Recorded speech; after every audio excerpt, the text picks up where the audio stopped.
یاد رکھیں اللہ تین طریقوں سے دعا جو ہے اس کو آنسر کرتا ہے. یا اللہ اسی وقت دے دیتا ہے امیجیٹلی، یا اللہ جو ہے اس کو تھوڑا سا ڈیلے کرتا ہے، کیونکہ ظاہر ہے اللہ تعالیٰ اس بندے کو مزید نکھارنا چاہتا ہے.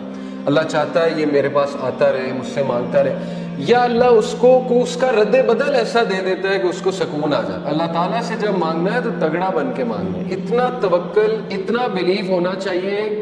یہی تو مومن کی مثال ہے. مشرک کی مثال کیوں اللہ نے کہا ضعیف ہے مانگنے والا؟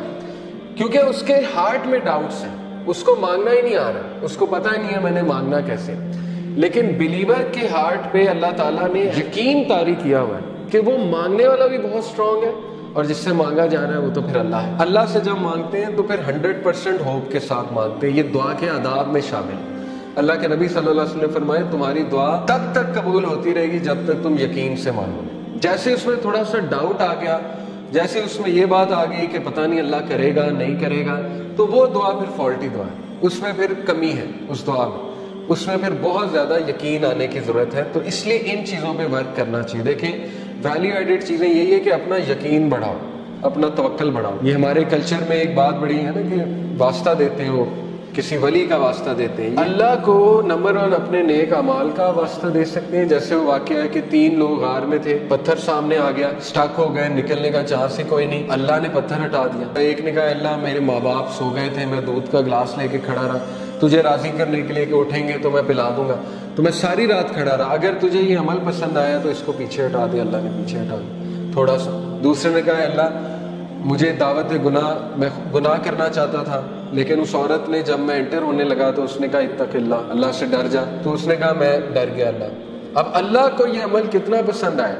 حالانکہ کوئی کہہ سکتا ہے کہ یار وہ تو پہلے سے گناہ کرتا آ رہا ہے، یہ کیا بڑی بات ہے پیچھے ہٹ گیا. نہیں، اللہ کو یہی تو پسند آیا کہ وہ میرے ڈر سے پیچھے ہٹ گیا. تو اللہ از آل اپریشیٹو، اللہ اپریشیٹ کرتا ہے. اللہ نے پتھر ہٹا دیا.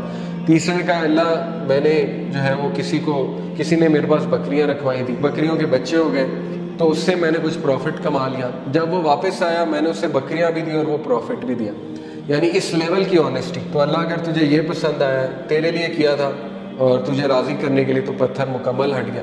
تو یہاں سے ثابت ہوتا ہے کہ اپنا وہ عمل آپ نوٹ کریں جو آپ نے خالص اللہ کے لیے کیا ہے. اچھا ہے کہ آپ نا ہر عمل پیور اللہ کی رضا کے لیے کیا کریں، کیونکہ مصیبتوں میں وہ چیز کام آئے گی. ٹھیک ہے نا، جب آپ پہ مشکل وقت آئیں گے تو آپ وہ کوٹ کر سکتے ہیں. اس میں کوئی پرائڈ نہیں ہے کوٹ کرنے میں، بلکہ یہ تو اچھی بات ہے کہ اب آپ اپنا ہر عمل میک شور کریں گے کہ وہ اللہ کی رضا کے لیے ہو، خالصتاً میں اللہ کو راضی کرنے کے لیے کروں. اور یہ کہ اللہ کے ایٹریبیوٹ سے اسے پکارا جا سکتا ہے، اللہ کو اس کے ناموں کا واسطہ دیا جا سکتا ہے. اے اللہ تو الجبار ہے، تو الفتاح ہے. الفتاح کون ہوتا ہے؟ راستے کھولنے والا. جب سارے راستے بند ہیں تو اللہ الفتاح ہے. تو یہ ہے اصل میں دعا کرنے کا طریقہ اور دعا کرنے کا